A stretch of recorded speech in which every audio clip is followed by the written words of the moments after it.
What do you know of the Great War? Meaning the one with them prophets and all? No, the one before. This place sets a warning to my heart, as if the ghosts of the damned live within the very rock itself.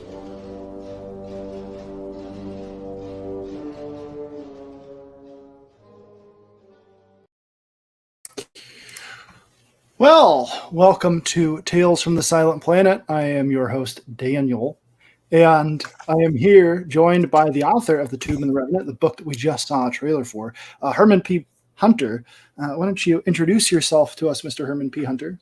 I'm Herman P. Hunter. Some of you know me as Jeff Potts, which is probably a subject we'll discuss later. I am the author of The Revenant and the Tomb, and that's it. That's it. All right. Well, I had the pleasure of reading The Revenant and the Tomb over the course of the last couple of weeks. I was going to read it in 1 week, which would have been possible, except I got distracted. Not because the book wasn't quality, though, but because I had a bunch of nonsense going on.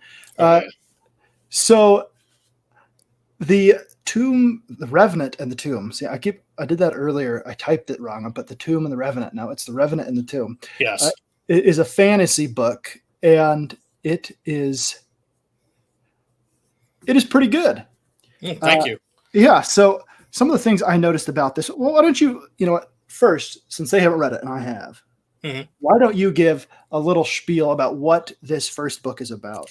Well, this first book is actually a bit of what I would call a sampler of my, not only of my writing and the types of stories that I want to engage in, but also some of the backstory and lore of other books that I already have kind of ready and waiting to go. And it discusses without giving anything away, discusses a tomb out in a very sort of dark and dangerous place known as the Aranok, where something is hidden and has been buried for a while. And the adventurers are going there to see if what's buried has stayed buried. Right. Yeah. The plot of it, as it starts out, it reminds me a little bit of the beginning of sort of like a Dungeons and Dragons campaign. Not in a bad way, but somebody getting hired in a tavern, and that was that on purpose there? That was on purpose. I was like trying to figure out a way to start, and it's like, in Dungeons and Dragons, everything starts in a tavern. So right. Okay, yeah. I mean, but where else are you going to hire somebody if not in a public setting? And especially in the area he was in, it's kind of a village. So you're not going to hire somebody in a barn. You're going to go to where they do business. I guess the only other alternative that people do is if there's some sort of adventurers guild that they can hire or something. Yeah, I don't do that. Yeah.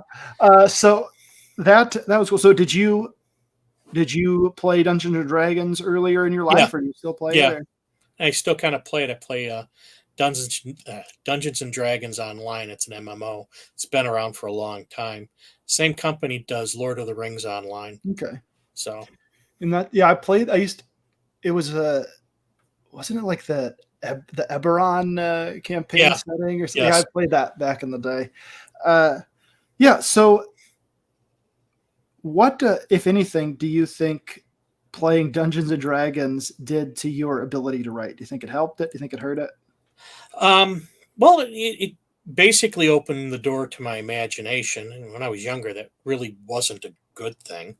And now that I'm older and a lot of that stuff is sort of stuck with me, it's given me this sort of perspective on what is compelling. I mean, it's one of those things where you get to literally escape the world that you're in and go somewhere else where it's sort of new and undiscovered.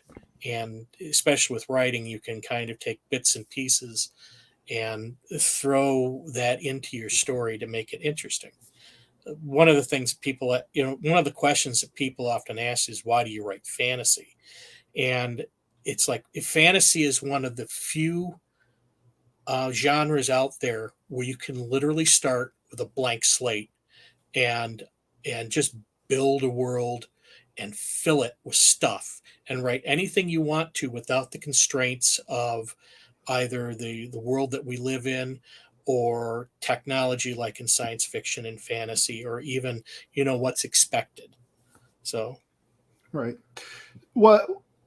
So obviously that playing those games, I think, at least for yeah. me, opens up your mind into engaging in story, developing Mhm. characters, all of those things. What are some of the other inspirations that you would say either inspired you to write this particular story or just in general growing up? It doesn't have to just be fantasy, but what are some of the things that you think has sort of molded you and pushed you in this direction? Tolkien was one. Tolkien actually, you can tell by the writing, he has a huge influence on my writing and my style, and the fact that he's one of the, he's one of those classicists that Doug TenNapel likes to talk about. That they believe sort of in mythology, and they were able to square that with, their understanding of the world. Um, C.S. Lewis was another one. Uh, H.P. Wells, Jules Verne, all of that old stuff. That it was something where they were writing about things that were completely new or different or alien or just completely somewhere not based in our world. So stuff like that. And the Bible also has a huge influence on my writing. As a matter of fact, I've come to define my stuff as Christian fantasy. Okay. So So what do you think distinguishes fantasy from what makes something specifically Christian fantasy? well, I mean, I use the term Christian fantasy for lack of a better term. It rolls off the tongue, I think, a little bit better than Judeo-Christian fantasy or Christian inspired fantasy. But I do include you know bits and pieces from the Bible, sort of weave and integrate them into the story. For example, Cedric he's a holy warrior, and he wields a flaming sword. The flaming sword was inspired by the sword the angel that guards the gates of Eden Okay. uses to protect and guard the Garden of Eden. And of course, the holy warrior was well known trope from the Middle Ages. So little things like that. And he wears a vest, or excuse me, he wears a jacket. Um, the name is escaping me right now, but it has golden script on it, and the golden script is a lettering that nobody knows, but it's a divine script. And he talks about in the book, he talks about that the word is both the sword and the shield, which is actually pulled from both Old and New Testament, uh, like Psalms and I think the Gospels, sort of brought together and merged into one. So I'm not actually directly quoting stuff from the Bible, but I do take bits and pieces and elements and kind of merge them in. And I think that the Bible itself gives the points and the voice of my story and the things I'm trying to say a little bit of gravitas, Right. as opposed to grimdark, where everybody just kills everybody else and there's just nothing but politics. Yeah. The grimdark. I'm not a huge fan of it. Yeah, no. I read the first Law trilogy by Mhm. Joe Abercrombie, and Yeah. there's this in most books. There's like this little bit of hope that that everything will turn out okay. And even in those, you're like, okay, I'm rooting for these characters. I want them to win, and then of course, the ending is not satisfactory if you Yes. want anything remotely positive. Yeah. But Mine are the thing is though is that the stories that I write, not all the characters have a happy ending, and in that way, it's a little bit more grounded and realistic. So, and as a matter of fact, that's been what a few of the people who've reviewed it have mentioned, that it's a much grittier form and a much more realistic, and nothing is sort of like glossed over. So, which I'm glad that somebody caught that. I kind of like, in that way, I kind of like living in the real world where, there things don't always go as everybody hopes.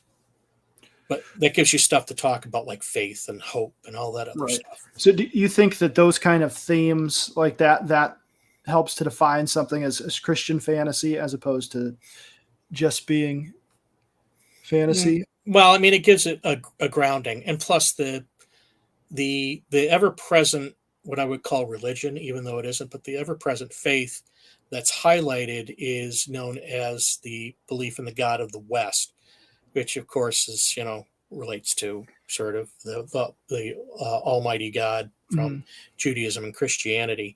And he's called the Allfather in the books, which is, of course it's Norse, but I've sort of included that as part of the language. Okay. Now, you mentioned Tolkien, and there was something about the writing that I thought that kind of the book that sort of reminded me of fantasy in a good way, from Yeah. a fantasy from back in that kind of period, that sort of pre 1980s kind of fantasy. Like once people that read Tolkien started writing, it sort of reminded me of obviously Tolkien and Lewis, but also people like George MacDonald or some of these writers that maybe they weren't writing the epic fantasy in a Tolkien sense, but more fairies and sort of a low magic or low fantasy. Are those, do you think, inspirations, or was that on purpose to write in that way? Or? Oh yeah, I'm kind of a believer in low magic. I believe that the less you know about magic and the more arcane it is, the more interesting it is. The thing about writing is you can tell the reader too much. And at that point, when you start systematizing it, and you start defining it down to lowest level of minutia, it stops becoming something that you think about, or something that seems odd or strange, and keeps your attention. So I kind of I limit the magic in what I do, and it also plays another big part, which is something that comes up in the next book that I'm working on, and is kind of a subject in the next book. You can probably get into that later. Right. But the other thing is also the use of language. You've seen me, and you've seen some of the stuff I write in normal. You wouldn't say that my language is real flowery, and it's according to me speaking, it isn't real flowery. But I feel that if you're going to have fantasy, you might as well amp up the language, and people are actually really responding to that really well. I've had a lot of compliments on it, so that's good. Do you think that? What do you have any guesses as to why that is? Why people would sort of respond well to that kind of a prose as opposed to something that, I think I don't know. I'm not that much of a reader. I think it has a lot to do with the fact that a lot of literature coming out nowadays is kind of dumbed down, and of course, it may be okay in the big thing is YA. They sort of tone down the language in YA, and that has a ripple effect out through other genres. And it probably has a ripple effect into fantasy because, fantasy is also known for Harry Potter and all that. So people have started writing like that, and I went the other way. When everybody's doing it one way, I go the other way. Now, this isn't to demean other authors or anything. It's just that, if you've had steak every night, or let's say chicken every night, this steak becomes real tasty. Yeah. Becomes real desirable. Hypothetically, there's a market out there for different types of books. And I think one of the things that I've noticed is that the books that I've read that have been from independent publishers, self-publishing, that have really stood out to me and kept me engaged did have something different about them. They weren't just the same thing. And none of them, well, I'll take that back. Jonathan Renshaw's book, Dawn of Wonder. I don't know if you've read that one. No. It's that one I think has some pretty decent prose, but otherwise the books that I've read, they haven't been really, they've been kind of straightforward, just getting the point across, and they had to do, the enjoyment had to do with more of the fun and creativity of it. Yeah. Well, that's the other thing. I always feel that, when you're writing a story, not only should the story be fun, but the language itself should be fun. I mean, it should be interesting to read these different things, and to kind of change the tempo, or let's say the tempo of the sentences, and mix up the words so that you're not repeating yourself and things like that. I really enjoy that. I think that adds a little bit of flavor to it. And then when you get into audiobooks, I mean, it just, you got the right audiobook narrator. It just sounds wonderful. Right. It's kind of crazy how there'll be books that I've read and I've absolutely loved. Some of my favorite books that I've actually read paperback or hardback format. And then I try to listen to the audiobook, and I can't listen to it. The reader just doesn't connect, or the way that the style just doesn't work. And the guy that you had read it, Steve Fortune, I think. Oh yeah. He did a really good job. I thought he brought out the best in the book. I looked back through some of it after having listened to it. I listened to the audiobook, and as I was reading back through it, I sort of heard the gruffness of his voice with some of the characters and stuff. So it was interesting how that can work when you have the right narrator. It was funny because when we decided to do the audio book after I'd already gotten the ebook and the paperback out, and I approached my wife saying, I really want to do an audio book because I think that's where my market is going to be, because I kind of write for men, and men tend to like, I think, I believe, I'm speculating, tend to listen to audiobooks more than they do read actual books, especially if they're constantly working or doing something. And so she was like, yeah, I think we should. So we set a budget, and I picked a service to do it. And one of the service required you to select, I think it's like up to 6 different people to do an audition. And so I went down through them, and most of the people were out of my range, but the ones that were in my range, financially, they didn't do fantasy. But so I found one, and one of them, who was not only right in the middle of my range, right in the middle of my budget, and had done fantasy before, was Steve Fortune. So I selected him, and he came back with an audition the next day, right from the book. And I heard that, and I'm like, this is the guy. And so my wife listened to it, and she's like, oh my God, that's him. So that's the guy you need. So, but I had already put out other auditions, so I told him, we need to wait. But as the days tick by, we're like sitting there going, should we just say that you're the guy? But you need to wait for the other auditions to come in. These guys are doing their auditions. You should at least at least listen to them and hear them out.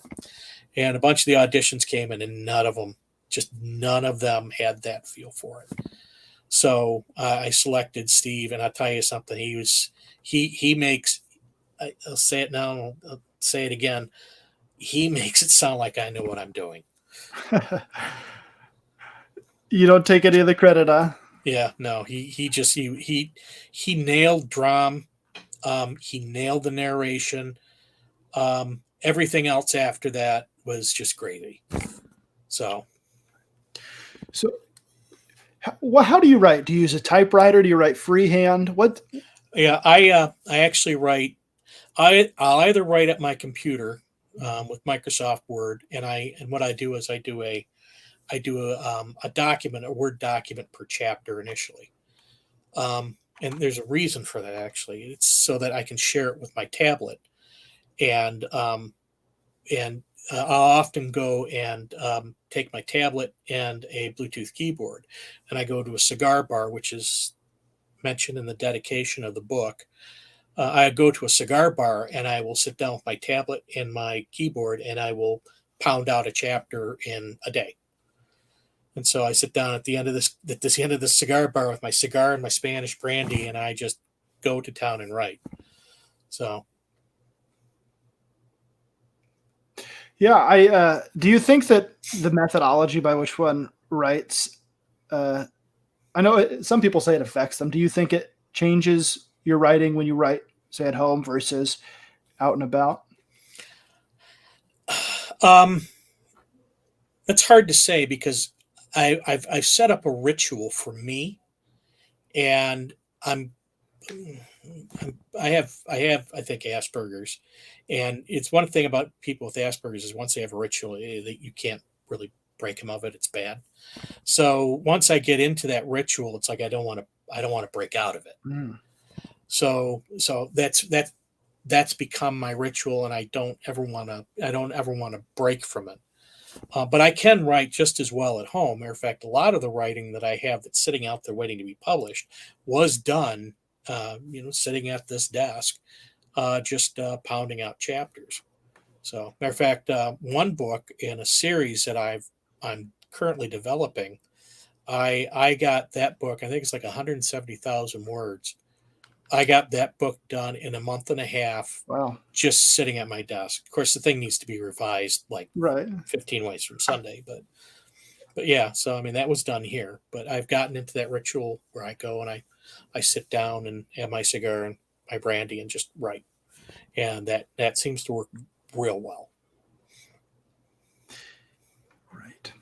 All right. What do you have planned for the future? Because the thing about this book is, like you mentioned earlier, it sort of sets up the world. Like it really feels like there is something by the end of the book. You really feel like there is something, some impending doom that is coming. It's almost like it feels like the prelude to something bigger. Like you're getting this snapshot of like, Yes, here are at least one character finding out that something is coming. And yes, yeah. The next there's actually a story to The Revenant and the Tomb.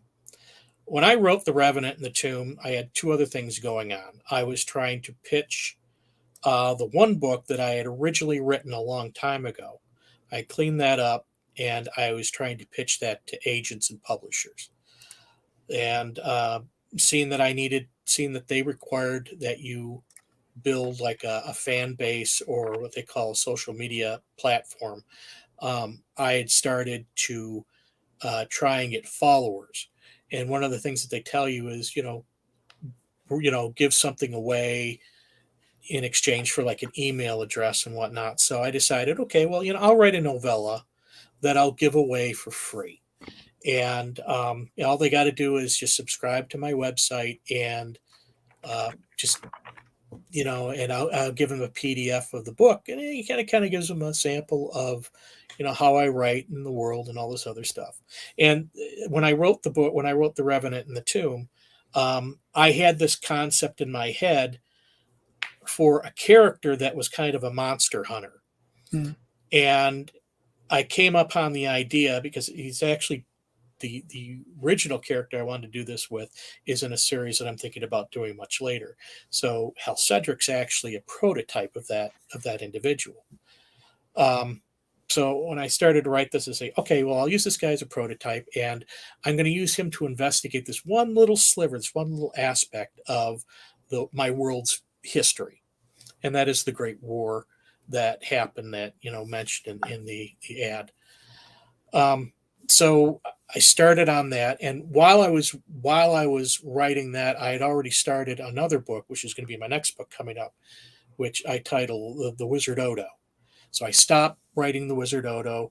I focused on The Revenant and the Tomb, finished it, created the PDF, was sending out stuff on my social media, building up followers and all that. And I said, give me your email address and help me build an email list, and I'll give you a free PDF in return. And that was a monumental failure.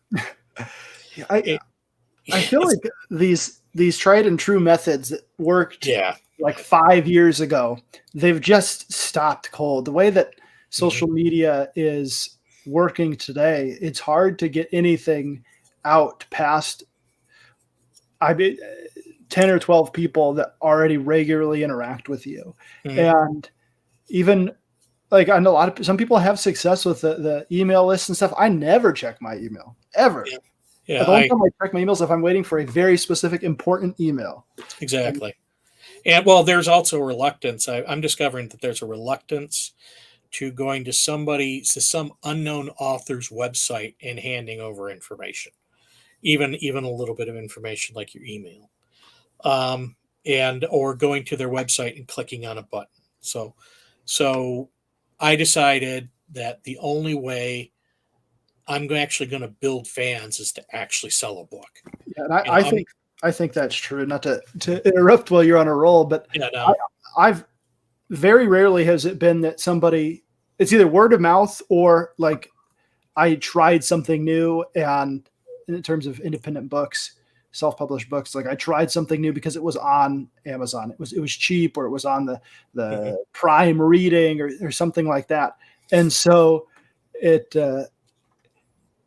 sometimes people recommend me books that they've read, but basically this is the what I do. Only check email to delete them. Yeah. It's like, oh no, I've got 10,000 emails, all select all unread and delete them.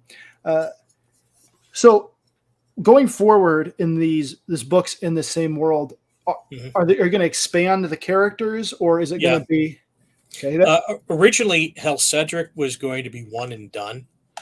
And after the book came out, I started getting people asking, so when's the next Hal Cedric book coming out? Got about 6 now. They're just approaching me out of the blue. And I'm like, soon, because one of the things I wanted to do, because I had stopped this one book called The Wizard Odo to write this Hal Cedric book, is I wanted to finish that book, The Wizard Odo, and put that one out. So that's going to be the next one that comes out, which is probably yet another publishing mistake, because if you've started one and you say you're going to do another book for that character, they probably expect that book to come out next. But I'm done with it. I want to put this book out. The story is very good, and it's once again kind of representative of the way I'm writing. It's very gritty, and it has several points that it tries to make. So that book is going to come out next, and I'm already in the process of writing the next Hal Cedric story, which I've tentatively called The Revenant and the Cult. So I do mention the cult in The Revenant and the Tomb. This is an extension off of that. And the other thing is it's also going to include a prologue that you want to be you want to look very carefully, or you want to read that prologue very carefully, because that is a tie-in to other books that are coming down the pike. Books I already have written. There are different characters too. All right, so you said you have one done and ready, coming out soon. Is that right? I'm revising it right now. That's The Wizard Odo. And then The Revenant and the Cult. Yeah, and that's going to be the next Hal Cedric book. That's probably a good idea. The having the naming convention be The Revenant and the something. People will associate the book and be able to spot it if they see it. I've got probably 6 or 7 chapters into that already. It will include Herodine, who's the Alani quote elf. The Alani maid, the huntress, the one with the bow. God help me, Shad hears that I wrote a character with a female character with a bow. So Dram's not going to be in the next one, and Tulfgear's not going to be in the next one. But I was going to have another character named Ro, who's, I kind of define him as sort of Dram light. He's got a different backstory, but he's also a wilderness guy, and he's sort of one of those rough around the edges types people, which they're fun to write. Tulfgear, in the book. He will be on another adventure that I've actually come up with. It might be another novella like The Revenant and the Tomb. That is another holy warrior going off, but off into a different direction, taking on some other stuff. So I define him as my quote Black Conan because he's a dark skinned warrior from a culture that I have in my world. Okay. So are each of these books, for the most part, obviously they're going to tie in and there's going to be a long-term story. Mhm. Each book, do you plan on having sort of a, not necessarily just a quest, but some sort of self, the ending to the book is satisfactory in and of itself? Mhm. Well, here's my whole vision. This started out. I kind of started going down this road. I got into a Song of Ice and Fire, Okay. and I got into a bunch of Song of Ice and Fire theory crafting groups. Right. Because everybody's waiting for George R. R. Martin to come out with his next book. And so during that time, they sit there and talk about all the different elements of George R. R. Martin's books. And I'm like going, I got a lot of stories I want to tell. What would be nice if I could create not only books that were entertaining, but left bits and pieces in there for a much grander story that would allow, fans of the book to sort of kind of piece together in theory craft what's really going on. And so I touch on subjects that will be discussed in a later book. I bring in characters I create stories around characters that just show up in one book, but then have their own stories to go with it. I include elements that are part of a much grander theme or story. And I kind of want to write books that even once you're done, you still leaves you to thinking about things. Mhm. So not only can you enjoy, reading the book, but it's a piece of a much bigger puzzle. So that's kind of cool. It's something I've thought a lot about. Is there are these series like A Song of Ice and Fire where those books are enjoyable to read because George R. R. Martin is such a good writer, but it's hard to say that you have any kind of idea of where the story will go unless you really spend a lot of time or you watch those videos or go in those forums and find what other people have said. I've certainly have never really figured anything out. Yeah. But I do like the idea of books and series tying into this larger narrative. It's something that Brandon Sanderson, another fantasy author for those who don't know, has done a lot. And as his books get further and further, then they tie in more and more. And I think that's kind of cool. But there's other people who they have this long tail that they're telling, and they kind of just chop the book off at a certain point. And it doesn't really feel like, hey, wait, did they actually have a rising, to a climax and then have a climax in this book? And did it feel satisfactory? And I think that's one of the things that's definitely needed for a book to be enjoyable, at least for me. Well, the one thing I think a lot of authors do is that they have a very intricate world and a deep history, and then they try to tell it all in a few books. And I find, or they tried to put it all in one book that has, that details a lot of the history and backstory. I'm not doing info dumping. I figure if I have this expansive world, it's better to do it in smaller chunks and then just kind of reassemble the pieces later. At least the reader can reassemble the pieces later or get more involved in it. I want people more involved with the history of the world. But at the same time, I want to make something that's entertaining for them to read. Right. So I guess that's also one of the things with being self-published, trying to do it like that. There can be good success in that industry, but one of the things is somebody might not jump from one of your series or Mhm. to another. There's an author, Will White, who wrote the Cradle series. I did a stream, I think, last week about how everybody should go out and buy it because I think it's absolutely fantastic. Mhm. But he has more series that are in that universe, and they sort of tie in, Mhm. but he doesn't make them so tight that you have to read this other series. Exactly. And I think, you can go out and you can read this. You can choose to if you want to discover more of the world. But if there's some character you identify or some series that, like, man, I like this one, and the other Mhm. one I tried, it wasn't for me. But you don't have to read all of them to get this story. And that's part of the problem with with how comic books have gone.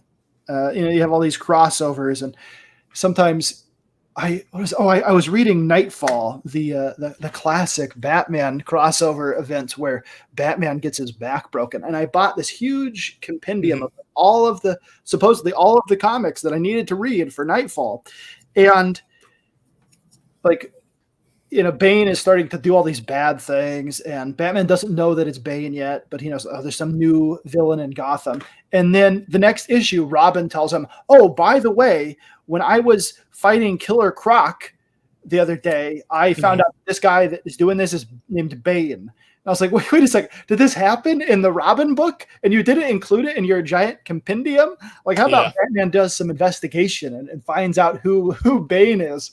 And it Mhm. was like so disappointing that I set the book down and I have not finished it. And that's something if I was to do a universe like this with a grand story, I would try to keep that in mind that someone might not get that piece Mhm. of the of the puzzle, and if they Well, don't, they need to still see an image. well, here's the thing: the storylines that I'm working on right now. Number one, I have an extensive past Mhm. that exists within my world, but all the stuff that I'm writing about, I'm actually writing to a set of books that I already have like more than half developed. I've actually got the whole ending, but it has to do with a character named Frankie Followell, and it has to do with a second Great War that occurs in my fantasy world. And I've already started those. I actually have two books, well, no, three books done, a fourth book half complete, and then I've got a book in the middle that I've got bits and dabs of.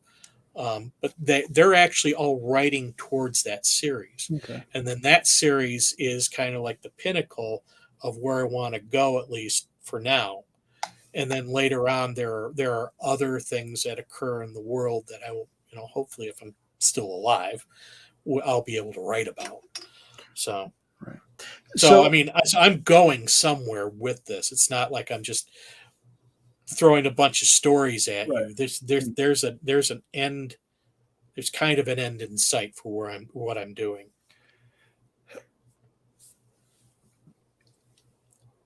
How much time have you spent doing world building for this, would you say? Well, um, well, probably about 15 years at least.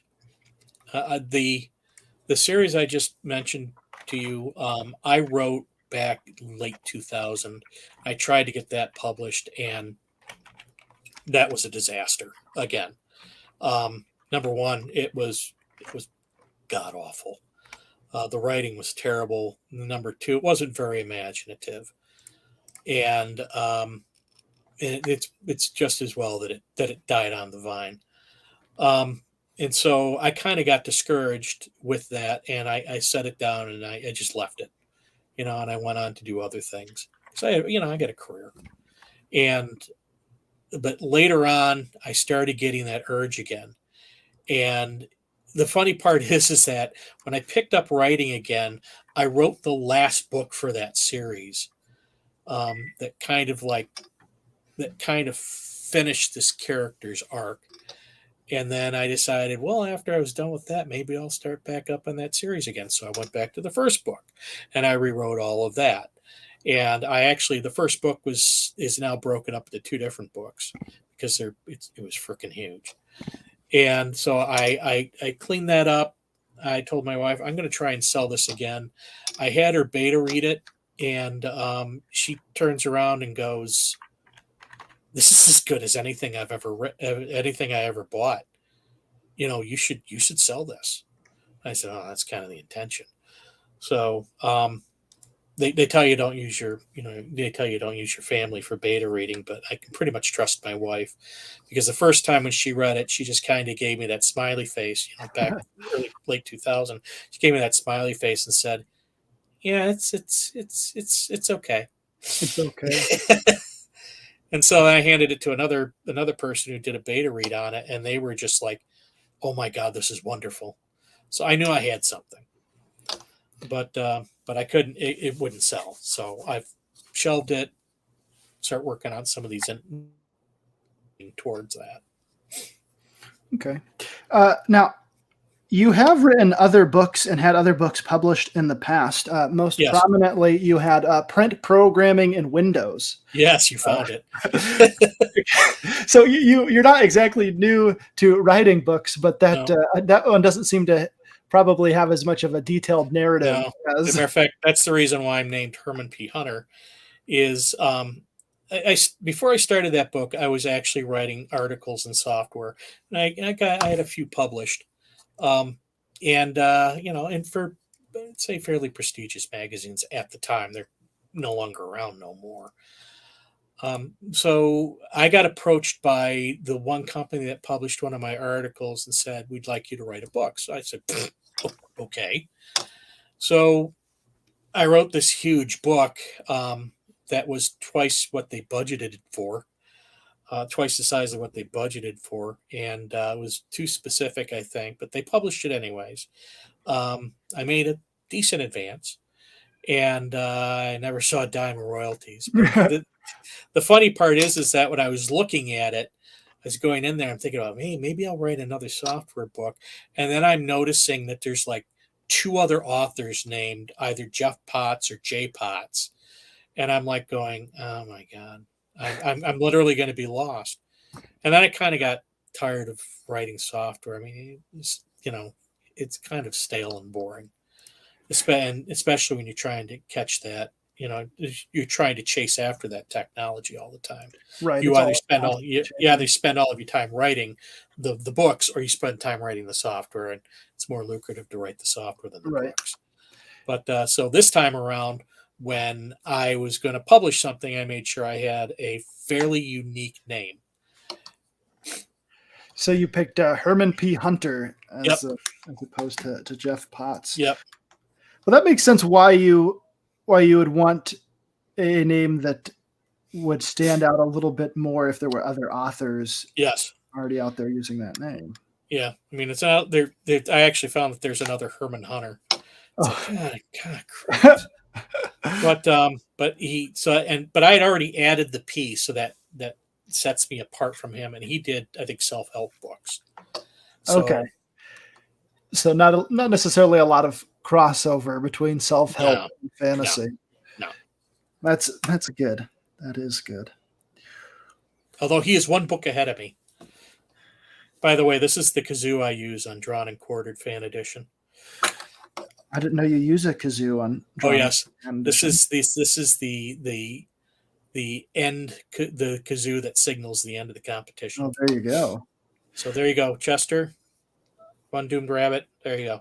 This is it. The magical kazoo that signifies the end of the most prestigious drawing program on all of YouTube.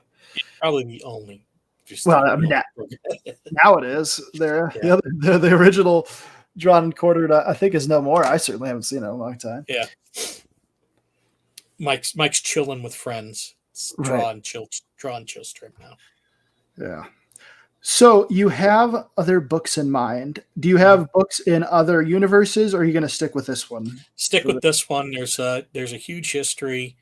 The whole purpose of creating the God of the West and a lot of the stuff around it was to actually sort of illustrate elements of the beliefs that I have in Christianity.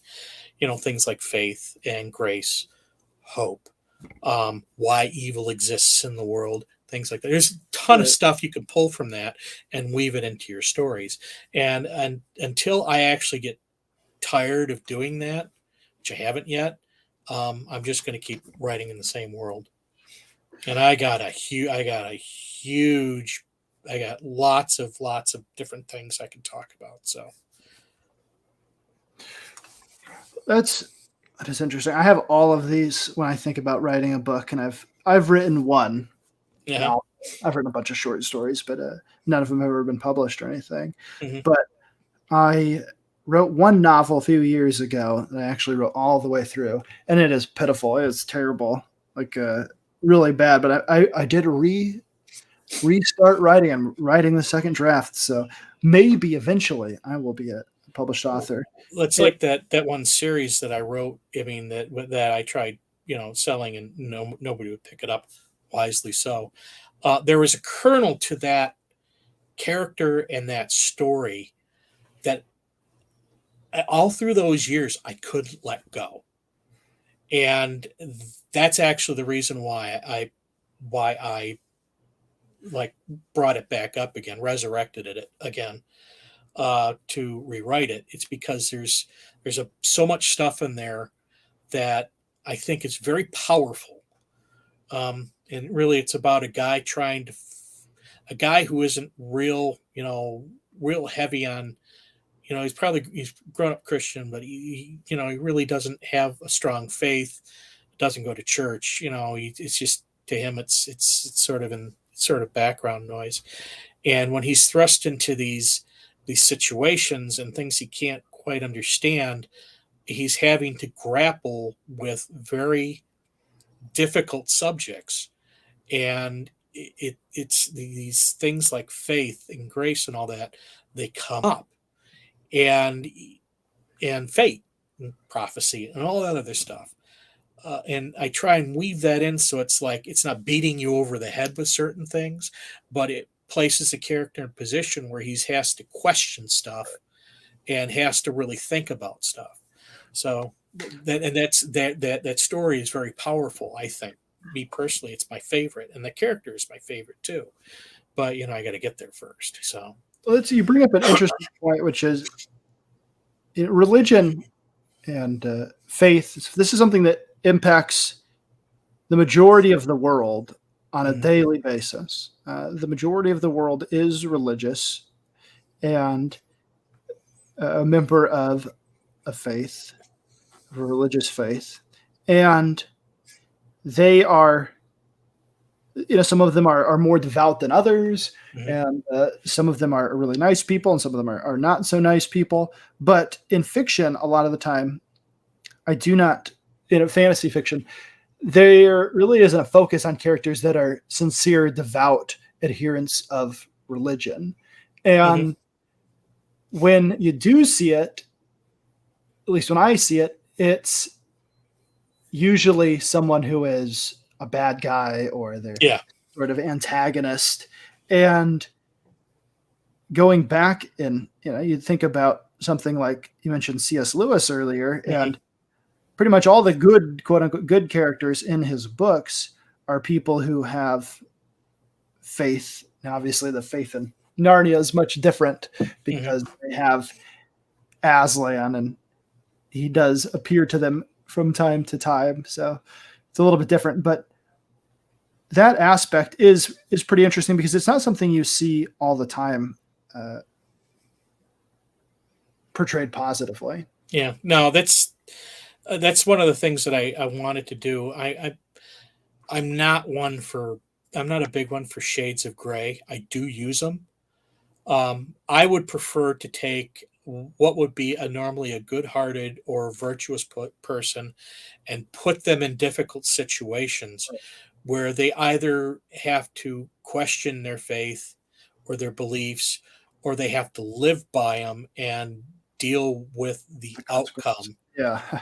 It's so, and I'll tell you something, that's way more fun to do. Or even like in the case of Frankie, this one character, to not be real strong with any belief whatsoever, and to have to kind of grapple with that when you're forced into a situation where you're dealing with things that are really, back in your world didn't exist, but now they're kind of commonplace. And you don't know whether you should believe this, whether you think you've gone insane, or whether you're on the right track as far as your belief. That's more fun to do, I think. And it like I said, it leads people to believe, and or it leads people to think about these things. And even if you don't believe in, let's say, Christianity or a God, it's something that you can pick up, read, and kind of say, that's an interesting point, or something. It's something interesting to think about. I don't necessarily have to believe in God, but it is something to kind of, just kind of think about and toy with in my own little belief or set of beliefs. Right. So as we wrap up the show today, what would you say to someone who's maybe on the fence, listening to this somewhere in the future, or maybe even the past? What would you say to them to get them to buy your book, The Revenant and the Tomb? How would you sell it to them? Let's see, like begging and pleading. I don't know. On the spot, sell it. Yeah. It's a really cool book. There you go. Like it. It's a really cool book. Get the audio book. Trust me, you'll right. like Yeah, it. I think the audio book was really good. And for people who have Kindle and they use Audible, I think if you buy the Kindle version, you then you can get the audio version for the a reduced price. So if it's something that you want to maybe go between, like you're able to read it, but then you're in the car, those things sync. You do have one sale at least that happened here during the show, I think. Andrew says I've already purchased it. No need to sell it to me. Cross Comics. Rick Piper also says he has the audiobook. Yeah, I know. Rick's got it. Yeah. So. Also want to show something too. This is Hal Cedric's sword as drawn by Gary Shipman. Right, Gary Shipman. Guys, Gary lost his channel recently. It was hacked and deleted, and he's had trouble getting it back. So he started a new one. And let me bring that up here. And I will post the link to that, guys. Why don't you, if you Justice for Gary. Yeah, if you've not already done so, I recommend you follow Gary. He's a really decent guy, a really, really kind man, and always willing to help people. And so he needs our help to get his channel back up and rolling, because it may not bring in a ton of money, but it does bring in some when your YouTube channel is monetized. Is there a way to get the bookmark? Cross Comics wants to know. Not yet. I'm working on that. Working on it. Yeah, I'm looking. I can't do it now. I'll probably do it over the summer. I'm thinking about setting up like a store somewhere, and selling either like a little sticker with my signature on it you can put on the book, and I'll most likely distribute the bookmarks with that. Or actually the signed book, and I'd sell it for a little bit more than what you can get it on Amazon. You'd have to buy it directly from my website or my store. So I haven't figured that one out yet. I'm in the middle of, I got to get the next book done. Right, the most important thing is the product. The actual substance. And I got people going, when's the next one coming out already? So I'm typing. So I'm trying to type. The fingers are bleeding. Right. Yeah. I mean, I've been doing a lot of work for other people recently, and then on my YouTube channel, one of them, Upon the Chaos, got monetized just almost a month ago now. So I've been doing, putting more focus into something that pays, and I had just started writing that second draft of that book, and I was super into it, and I was having so much fun, and then I had to do paying work, which is always a problem when you're trying to do something creative. Someone comes along and just ruins it with their paying gig, and I just want to make my art. So I'd also like to thank a lot of people who have been helping me along the way. Of course, all the fans that purchased the book. and especially the ones that wrote very nice reviews and told me how great I am. But also guys like Mike Miller, uh, Brian Shearer, Zach Bradley, Doug TenNapel, believe it or not. He actually, I watched a few of Doug TenNapel's interviews, and when I was feeling like I was enough. This was never going to happen. Some of the interviews that I heard from him and some of the things that he talked about kept me going. Of course, my wife and a lot of the artists and creators that have, allowed me to put my stuff on their discords and put their links in there. Of course, Gary too. Gary has been very good about helping me, put my links and stuff in there, and all the people within that sort of group, and even a little bit outside of the group that have helped me push my book. Rick Piper is another one. I think one of the things that I think the internet used to be better at is sharing people's content, getting other people's stuff to people that want to see it. And the only thing we can do is try to tell people. We know people in our daily lives. We know people online that might like something that we've read, that we've watched, and just sharing it, saying, hey, man, check this out. I think you'll like it. I think you'll enjoy it. That's an interesting point, because I've seen one article and one interview, a guy named Donald Moss, who's big in the traditional publishing sphere. And he said that they figured it was something like 2/3 of the books that they sold were all done by word of mouth. And another article said it was like 90%. I kind of doubt the other one, but the one guy, Donald Moss, he was very specific. It was about 2/3, huge amount, strictly by word of mouth. So letting people know what you think is a great book, that actually sells books. Right. I know that in my life, my brother reads a lot and my wife read a lot. And so she reads a lot as well. And so they recommend a book to me. They'll say, hey, check this out. I really liked this. And even sometimes when I'm like, I didn't care for it, like, hey, just stick with it. Get through. Like, I don't know why you can connect right away, but you will. And they a lot of times convince me to read something. I'm like, I'm not so sure. And I inevitably love it because they know me and they know what I will like. Yeah. And the other thing is, support indie creators. I've been trying my best to support indie creators whenever I can. Retweeting their posts and all that, or retweeting their tweets and all that other stuff of their content stuff. And of course, on D&QFE, we're now highlighting indie creators for the competition. So we're kind of doing that part to try and bring new people in and promote their stuff and help them grow. Right. And I think we all need to do that if we ever want to get content that we want to read, because the big industry, we're not going to get it from them guys. And I think one of the things that we need to keep in mind is that those industries, the corporations, they have no incentive to take out the objectionable material that you might find objectionable. They have no incentive to do it. They don't care. Because the vast majority of people are still going to watch the thing. They're still going to buy the book. They're still going to read the comic. And as long as they are making money, at least to a degree that they think is satisfactory, they will never change it. And so the only way you can is by actually looking for and finding alternatives and supporting good alternatives. Don't just do something because it's conservative or just because it's Christian.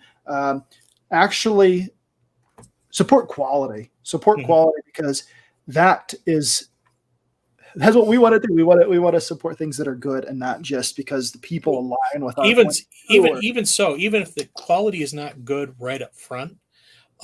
If there's a kernel there that is entertaining, the more you do this. This is one of the things that kind of tell people one advice about writing is you can sit there and write, but until you actually publish, until that rubber hits the road, you're never going to know where you sit.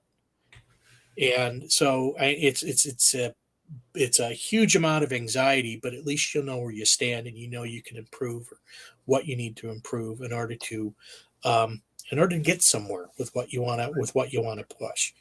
So that's another thing. Get your stuff out there.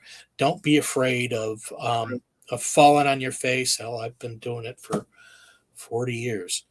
So, and keep at it, and let people know that you're out there. Yeah, and putting yourself out there, actually getting a product and making it, those are things that have to be done if you want to sell anything, you want to do anything, you have to go. But also be bold. Yeah, be bold. Don't. A lot of creators, they don't want to. They kind of shy away from the publicity and the marketing of it all, but you got to do it, and you got to be bold, and you got to let people know that you're out there and this is your stuff, and this is your story. And the funny part is I tell people, when people pick up your book, they're not just reading the story, they're reading a little bit about you too. Right.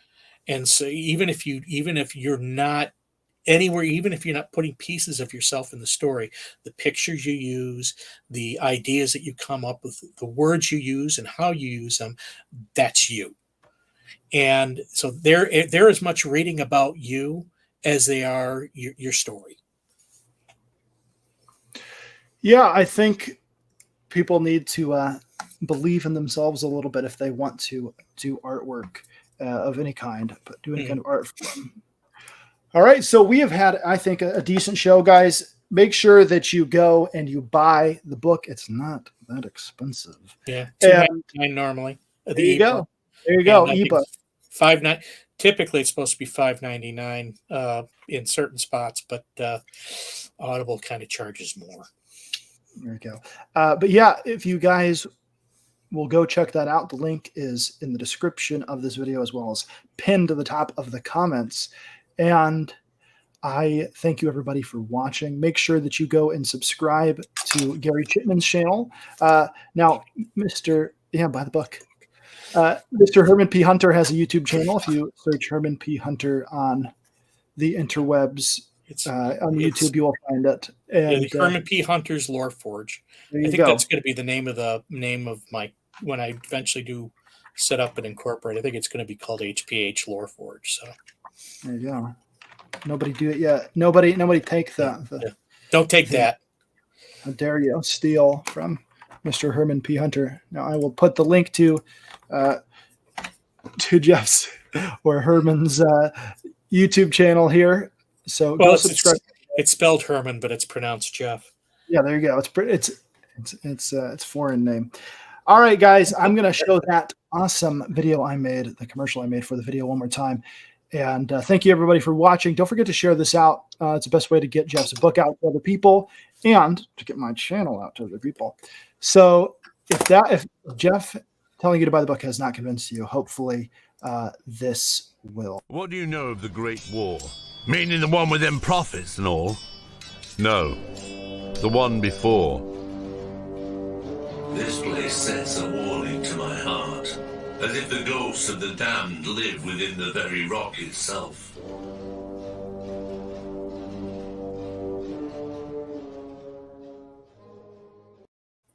God, does he sound good.